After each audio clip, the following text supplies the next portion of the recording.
You guys already know this, but I freaking love the MacVenture series of point-and-clicks. The first-person perspectives of the games, the music, and the well-written descriptions of your actions really help draw you into the little world of each game. With great puzzles, humorous, and sometimes cheap deaths, the MacVenture series translated the point-and-click adventures beautifully to the NES and other platforms. In my review of Uninvited, I mentioned a Deja Vu release on the Game Boy Color. The casebooks of Ace Harding featured the first and second Deja Vu games, the latter of which never made it to the NES. But Ace Harding wasn't the only MacVenture hero to see a portable release of his adventure.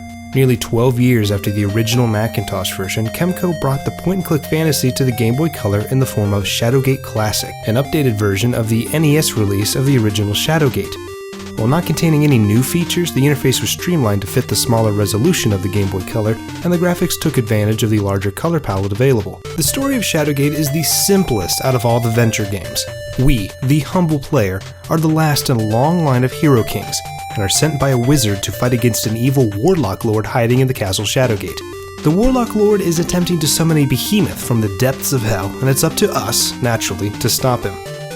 Unlike Deja Vu, where you need to assemble clues and dispose of fake evidence to win the game, Shadowgate has you exploring each room of the castle, finding tools to open doors, kill monsters, or to find hidden treasure in order to advance. Puzzles in the game are one of two things: environmental or battles against other monsters. In some puzzles, using the correct item is apparent, but in others, it's a pure game of trial and error. The items themselves don't offer the greatest description of their purpose.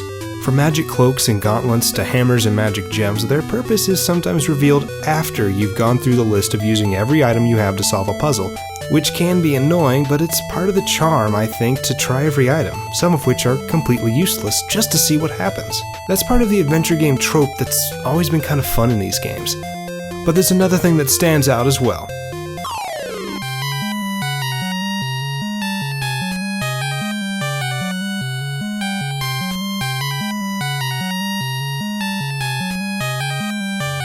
There's a lot of ways to die in Shadowgate. You get to be great friends with the Grim Reaper during your quest, as our brave hero king can be pretty reckless, and failure to solve a puzzle will typically kill you. Some things are cheap and the result of the trying every item on everything trope I mentioned before. Thankfully, all deaths take you back one room, allowing you to look for new items or magic spells to solve a puzzle or rethink it with the items you currently have. Each MacVenture title had its own gimmick in a way. In Uninvited, there's a gem that curses you and eventually kills you. In Deja Vu, there's the muggers. But in Shadowgate, there's something that caused me a lot more stress as a kid: the torches. When you're exploring dark caves and castles, you clearly need something to light your way. Torches do just that. But when your torch burns out, you can trip and kill yourself while fumbling around in the darkness. Keeping torches around is a matter of safety. What stressed me out as a kid was not knowing I could pick up most of the torches in the castle. The music changes to a scary little tune and the flames start to die down, letting you know you've got precious moments of light left before the Grim Reaper comes. Relighting torches is easy once you've plucked them from the wall, and are even used to solve a few puzzles, unlike the gimmicks of the other games, which can either be avoided or missed altogether.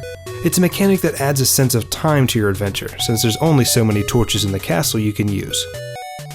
ShadowGate Classic takes the ShadowGate interface and makes it easily accessible in the Game Boy Color, but it's not really that different from the NES port from 1989. While the improved graphics and changes to the interface are very nice, I think my personal favorite version of the game is still the NES version.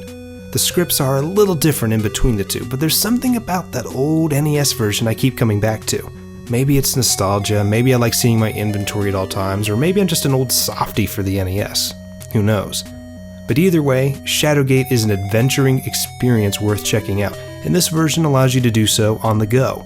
Shadowgate is also a much longer game, at least for me, than games like Uninvited, with a lot more rooms to visit and better puzzles that are a lot more fun to solve. Be it on the GBC, the Amiga, the Macintosh, or our old friend the NES, this fantastical medieval quest is definitely worth picking up.